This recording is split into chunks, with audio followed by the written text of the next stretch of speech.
it that you're trying to conserve? Why should those who reside in that property actually connect or want to conserve that property? So these are some of the works that I did in the project. As I went along, I became more and more interested in the domestic periphery and the women, because the women were just the more dominating gender in this family.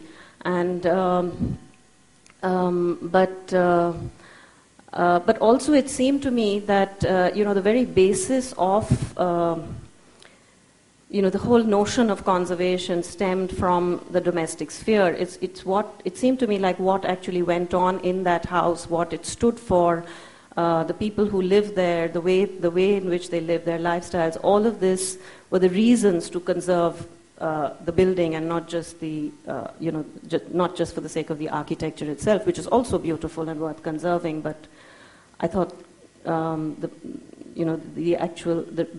real history of the house was more important. So I started using. So I started using this found linen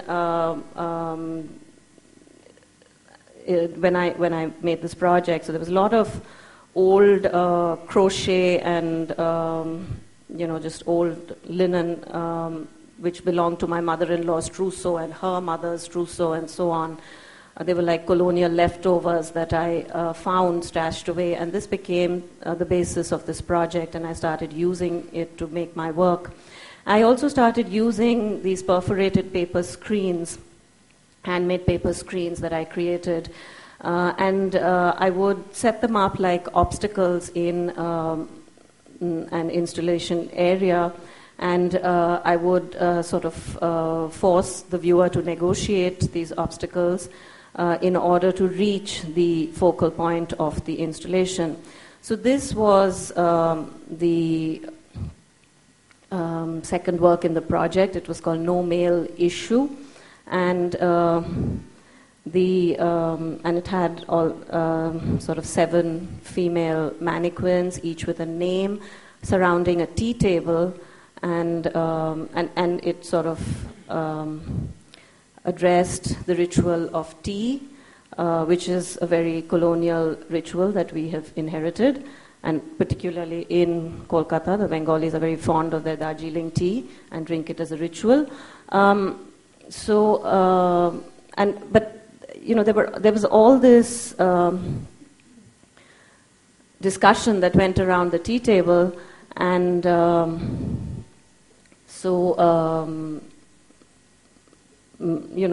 that's what this work sort of addressed. No Male Issue itself is a found title that I found in one of the in like a little printed booklet of the family tree of this particular family, and it was, as always, a male-centric family tree, a patriarchal family tree. And where there was no male issue, the line ended. And but what I found really funny was that to actually mark that the line had ended, there was a little footnote on the title page. To mark that, they chose to use an exclamation mark to say that there was no male issue and the line had ended. I thought that was really funny. So, so this work came to be called No Male Issue. And so this is the point at which I started using a lot of embroidery on found textile. At this point, I was not embroidering myself, but at least not always. Sometimes I was.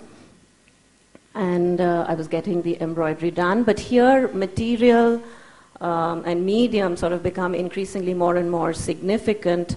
And I was very, very consciously choosing my materials. There's a predominance of very feminine material here with a lot of lace, ribbon, and so on. And even a mosquito net, which formed the sort of canopy for this work to simulate the domestic periphery and a sense of claustrophobia as well. These were some of the costumes. The mannequins are paper molds, handmade paper molds. And again, the perforated screens. The costumes are all constructed out of table linen. And So I also used this found crockery in the center of the tea table, which was again produced by one of the early entrepreneurs in the family, and I installed inside it a blue light, whereas everything else had yellow light. So the viewer, when he entered this space, was very keen to get to see what the blue light was, so he would negotiate his way there, but it was not easy. You had to make your way through all of these screens. So I was trying to sort of, that's the installation. You can see the mosquito net on the top. And these were some of the other works in the project. So these are now the books which take on a different appearance. This one was called Misses and Girls, and it was about the cliches that are associated with bringing up women, do's and don'ts for women in a very Victorian context, but some of which form a very layered part of our upbringing, and myself too as an urban educated woman, so to speak. So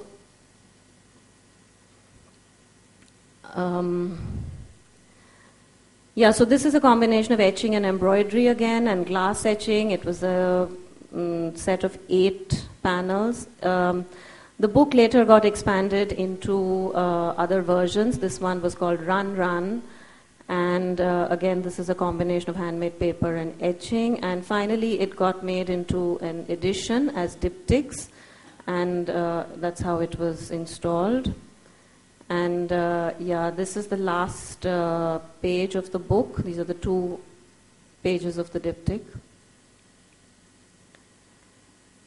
And so one chapter of the Short Street project was the nuptial chamber.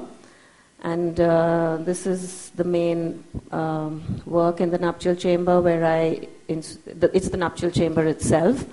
So this project actually looks at a family or a community of that constitute the Brahmo Samaj in Kolkata, and you might know that it was a Hindu reformist movement, and one of the key issues that they looked at was the emancipation of women. But what was very interesting was that the more I went along and the more I researched and the more stories I heard, the extents of emancipation were actually decided on by the men. And so one of the issues that I looked at was the institution of marriage, which was meant to be, according to Brahmo thinking, it was meant to be a union of the heart and the mind, and nothing more or less than that.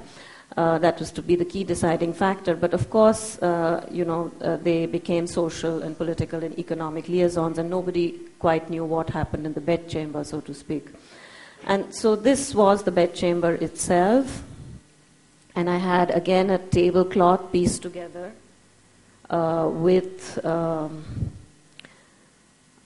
from table linen. A bedspread pieced together from table linen, which was embroidered with the names and antecedents of various people. And there were also with it a set of etchings of bodices. So that's the pair. And then I also made a table for 2 where I explored the idea of Hindu husband, Brahmo wife, and sort of the the many complexities that revolve around cuisine. So cuisine continues to be one of the things that I explore by way of being a signifier of cultural hybridity. And again, the ritual of tea, which I addressed in a set of 5 works, which talk about, again, constructed from found linen. All of this is found linen. And this is the bodice series, which got extended into a set of diptychs, etchings and embroidery on found napkins again. And that's the outside of the gallery, the corridor where I installed a whole set of photographs of the house and the people who frequent it to sort of create a preamble to the exhibition. This is my last project.